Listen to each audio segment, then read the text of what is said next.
Well, my name is Vance Millwee. I'm from Bakersfield, California. I'm currently a member of the Almond Leadership Program. I'm a plant manager here at Treehouse California Almonds, which is located here in Earlimart.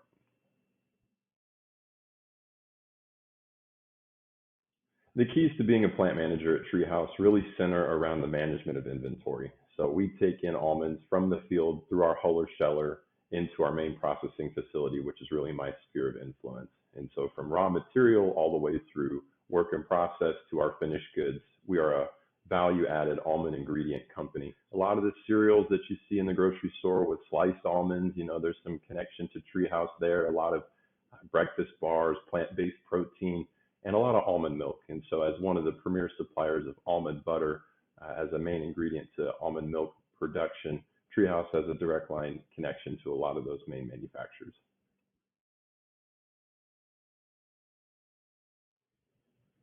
At Treehouse, it's such a dynamic environment. And so we're a small team. The company's grown tremendously over the last 5 years, 7 years. We have such a strong unit here of institutional knowledge. So for me to come in, this is my first job in the ag industry out of college. There's just been so many people to lean into, to learn from. And really every day is different here, right? When you talk production and all the different buildings and processing lines we have, the challenge of that, of course, is trying to keep the organized chaos together and to drive innovation and efficiencies in our company. But I can truly say that there's never a boring day here at Treehouse. The biggest benefit is the inventory, but again, the biggest challenge is the inventory, right? And so as you have all of these nuts coming at you with all of these different potential outputs, right, based on customer, based off product type and market, it's just trying to get the most value out of every nut that comes through the door. And that becomes particularly difficult as the product becomes, let's say, a byproduct or it gets degraded. As we get to the end of the crop season, we have some carryover inventory and trying to execute first in, first out. And so if you're not careful in those things, you can get yourself in some trouble. Fortunately, we have pretty good programs in place to help us manage our inventory, but it's a big headache to try to manage throughout a 12-month season. It's a funny story how I got into the almond industry.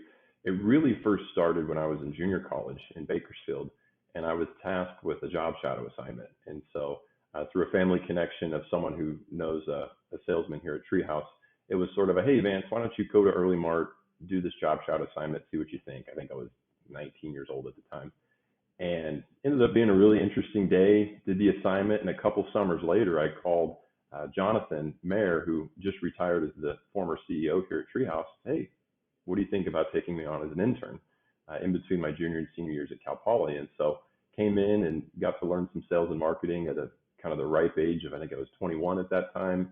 And then when I graduated, it was fortunate to be lined up that they needed a young guy to come in and help with the sort of generational turnover of their sales team. And so I got my start in sales and marketing shortly thereafter in the start of COVID.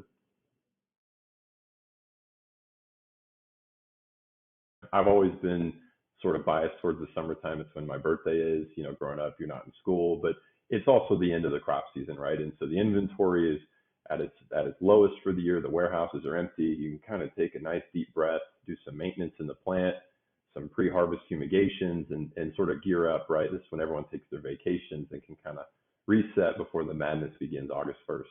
It's funny, we have two 96,000 square foot warehouses for our raw input storage. And so when those things are empty, it's like you're in like the Super Bowl arena, it's just like this massive building. And it's just amazing. Like 3 weeks later, it's full of almonds. You're just thinking, how in the world did this happen? The Almond Leadership Program really presents a unique opportunity to really expand my knowledge of the industry more broadly, right? And so, I'm here in Early Mart every day. I see the processing side, but you always have these questions of what does it take to farm? What does it take as far as pesticide management and insecticide and all the different decisions that growers have to make, especially in these hard almond economic times. And so the leadership programs really plugged me into a network of some really high class professionals that are experts in their fields, right, which are different than mine. And we get to have this sort of exchange of knowledge.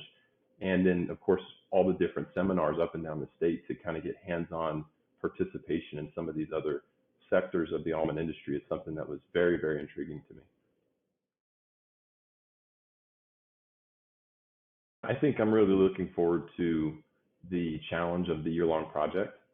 You're tasked with this opportunity and responsibility to try to make an impact to improve, the broader industry with one single project. And so when you think about it in those terms, it can be a little bit intimidating, but it's kind of fun to sit down and try to tackle the challenge and see what I can do. I would say that that's something I'm most looking forward to, and just the opportunity to engage with other industry members. I think that's a really high priority for me to get connected with some of the great folks in this almond community.